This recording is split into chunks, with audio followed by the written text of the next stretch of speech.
भविष्य में भारतीय जनता पार्टी अगर मुझे यहाँ का प्रत्याशी चुनती है तो निसंकोच मैं यहाँ चुनाव भी लड़ूंगा और यहाँ के लोगों के लिए अपना दिन रात समर्पित करके अपने जीवन का कण कण समर्पित करके सेवा भी करूंगा। बेनीपट्टी विधानसभा में जब मैं आया हूँ तो एक बात मेरी आप तय मान लीजिए कि यहाँ की जो भी जन समस्या होगी, अगर अपने सरकार के विपक्ष में जाके भी अगर मुझे आंदोलन करना होगा, सड़क पे उतरना होगा, तो बेनीपट्टी की जनता के लिए मैं सड़क पे भी उतर जाऊंगा। मैंने लोगों से वादा किया है कि आप लोगों की जो भी स्थानीय समस्या है उसको दूर किया जाएगा। तो इनसे एक तो सबसे बड़ी ये अपेक्षा है कि हम लोगों की बातों को, हमारी मिथिला की बातों को, मिथिला की समस्याओं को ये आगे ले जाएंगे।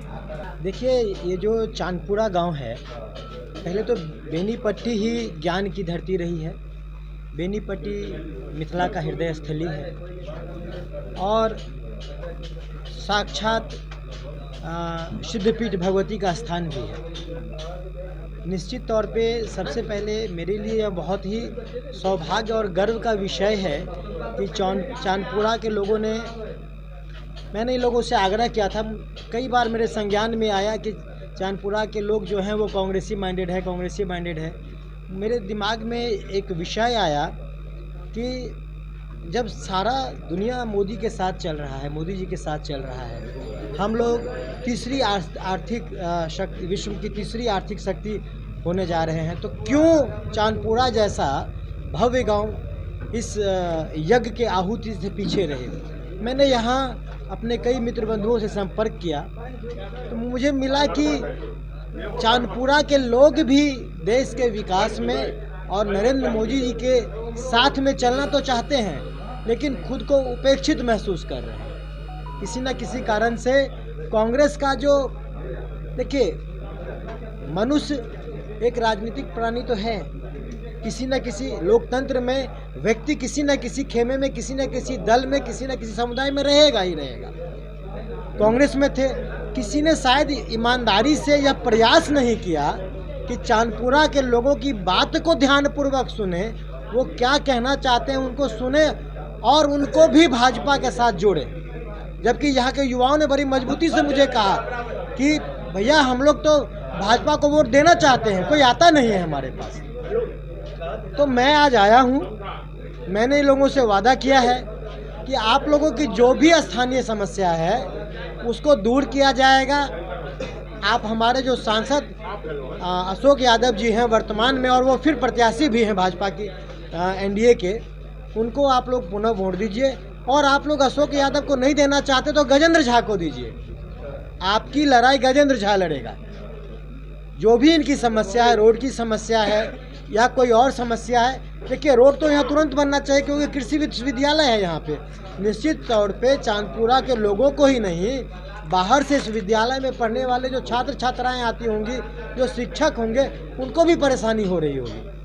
ये तय बात है। पूर्व से कांग्रेस को समर्थन करते आ रहे हैं। भावना झा जो विधायक हैं, उनसे लोगों का बड़ा नजदीकी का संबंध रहा है। भावना झा ही नहीं, यहाँ से इंदिरा गांधी से भी जुड़ाव रहा है। बिल्कुल रहा है पूरा गांव। जी जी। लेकिन इसका क्या गारंटी है कि भाजपा यहाँ विकास करेगा? उसके बाद से विकास शायद नहीं हुआ इस गांव में। देखिए, ये मोदी की गारंटी है और मोदी की गारंटी फेल तो नहीं होती है। तो निश्चित तौर पर मैं सिर्फ चांदपुरा ही नहीं, मैं आप पत्रकार बंधुओं को भी ये बड़ी मजबूती से, जैसा कि आप जानते हैं गजेंद्र झा जो कहता है वो करता है।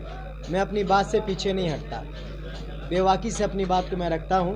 भले सरकार मेरी हो, अगर कमी होगी तो मैं उसको भी उजागर करूँगा। तो मैं सिर्फ चांदपुरा ही नहीं, बेनीपट्टी विधानसभा में जब मैं आया हूँ तो एक बात मेरी आप तय मान लीजिए कि यहाँ की जो भी जन समस्या होगी, अगर अपने सरकार के विपक्ष में जाके भी अगर मुझे आंदोलन करना होगा, सड़क पे उतरना होगा, तो बेनीपट्टी की जनता के लिए मैं सड़क पे भी उतर जाऊंगा। देखिए, ये अभी जो वक्त है, ये वक्त लोकसभा चुनाव का है, प्रत्याशी घोषित है और मेरा तन मन धन से, पूरे समर्पित भाव से अशोक यादव जी को मैं समर्थन कर रहा हूं। उसी क्रम में मैं वोट का याचना करने चांदपुरा गांव भी आया हूं, जनसंपर्क के दौरान मैं आया हूं। मुझे यहां के लोगों ने यह भी आग्रह किया कि आप पुनः भाजपा में आए हैं। निश्चित तौर पे वो माझी जी वाला जो एक प्रकरण था उसे लड़के आए हैं,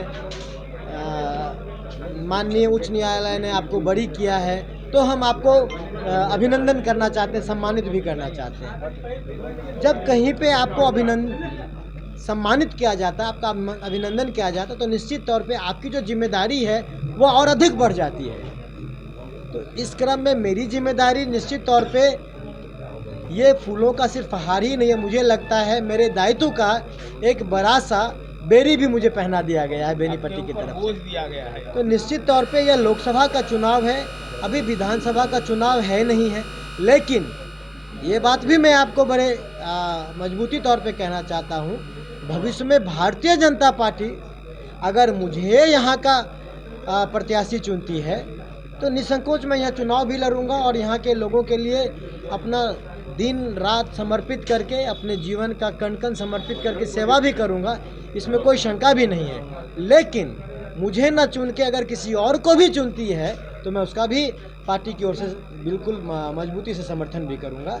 मैं पार्टी लाइन से अलग होके, हिंदुत्व की लाइन से अलग होके, राष्ट्रवाद से अलग होके गजेंद्र झा कोई और दशा या दिशा तय नहीं करेगा, यह भी एक निश्चित सी बात। देखिए, जहाँ मैं बैठा हूँ ये स्वर्गीय सतीश चंद्र झा जी का घर है और स्वर्गीय सतीश चंद्र झा जी का संबंध कांग्रेस से रहा, सोनिया गांधी, इंदिरा गांधी जी से उनका डायरेक्ट संपर्क रहा।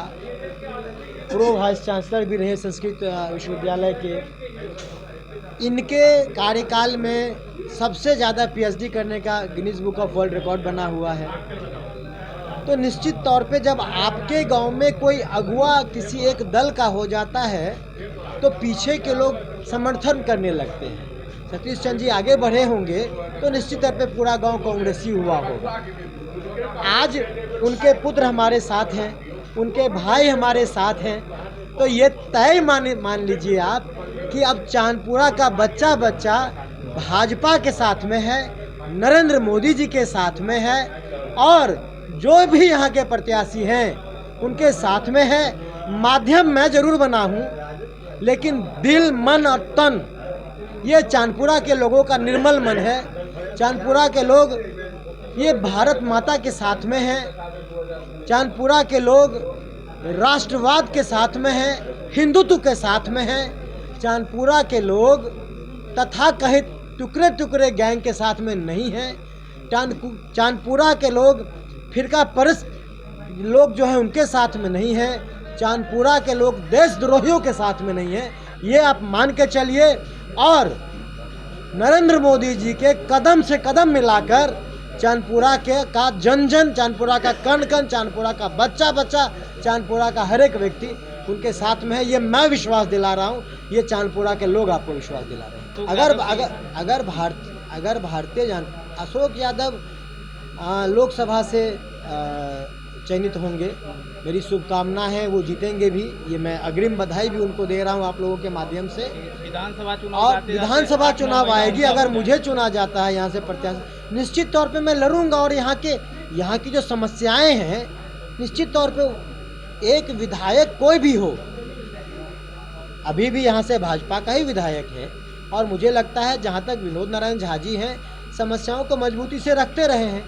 कल को अगर मुझे मौका मिलेगा तो वो लड़ाई मैं लड़ूंगा। देखिए, एक लोकसभा क्षेत्र बहुत बड़ा होता है। मैं इस विषय में ये नहीं कहूँगा कि विकास नहीं हुआ है। चांदपुरा में अगर विकास नहीं हुआ है, हाँ, मैं कह रहा हूँ, अगर चांदपुरा में विकास नहीं हुआ है, जो कमी रही है उसको अभी विनोद जी से भी हम लोग बात करेंगे। यहाँ एक रोड की बात आई है मेरी नज़र में और रोड टूटा हुआ है।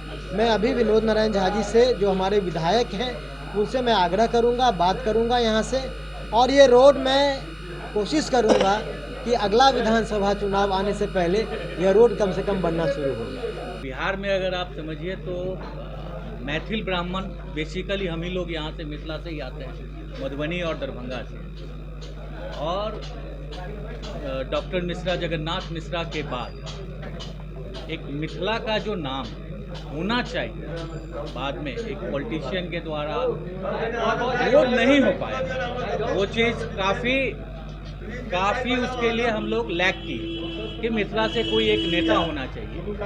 नेता के साथ साथ एक नेता में गट्स भी होने की बात होनी चाहिए। आज अगर हमारे बीच कोई भी कुछ भी कह के चला जाए और सबसे ज़्यादा अगर कहीं भी प्रताड़ित होता है तो वो ऊपर से नीचे तक आके मिथिला। तो एक तो गट्स की ज़रूरत थी कि हमारी बातों को कोई भी पुरजोर तरीके से कहीं भी आगे रख सके।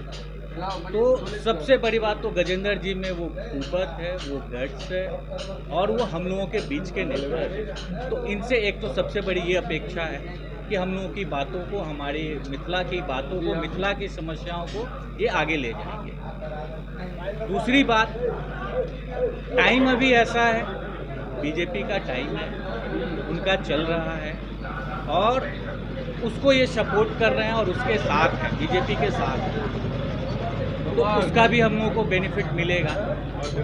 तीसरा, हमारा जो खासकर बेनीपट्टी एरिया है, बेनीपट्टी एरिया की अगर बात करें तो अभी भी काफ़ी पिछड़े हुए हैं। अगर कंपेयर करें अदर ब्लॉक्स, अदर मिथिला के ही, मधुबनी के ही, उस मामले में हम लोग बहुत ज़्यादा पिछड़े हुए हैं। इनफैक्ट अभी आप आ रहे हैं तो रोड देखे ही होइएगा मेरे टोला का। अभी हमारे नेताजी भी जो अभी एमपी में खड़े हैं वो साइड से ही चले गए हैं, हमारे गांव से होके नहीं गए। ऑल्दो ठीक है, हम लोग बीजेपी को सपोर्ट करते हैं, वोट मिलेगी। गजेंद्र जी आ गए हैं तो वोट मिलेगी, ऐसा नहीं, हम लोग पूरा सपोर्ट भी करेंगे। तो बेसिकली मेन यही था कि हम लोगों को, मैथिल ब्राह्मण को एक नेता की आवश्यकता थी और वो आशा हम लोगों को गजेंद्र जी ने, ये हमारी बातों को आगे लेके जाएंगे। अब बेनीपट्टी में झोला प्रिंटिंग की फैक्ट्री, जहां कम खर्च में क्वालिटी वाले झोले बनाए जाते हैं। EMI पर भी यहां से माल ऑन टाइम डिलीवरी ले जा सकते हैं। साथ ही लड़की की शादी में यहां मिलता है मुफ्त में झोला। तो आज ही संपर्क करें श्याम एंटरप्राइजेज, बेनीपट्टी, बेटा बाजार, नियर ग्रामीण बैंक।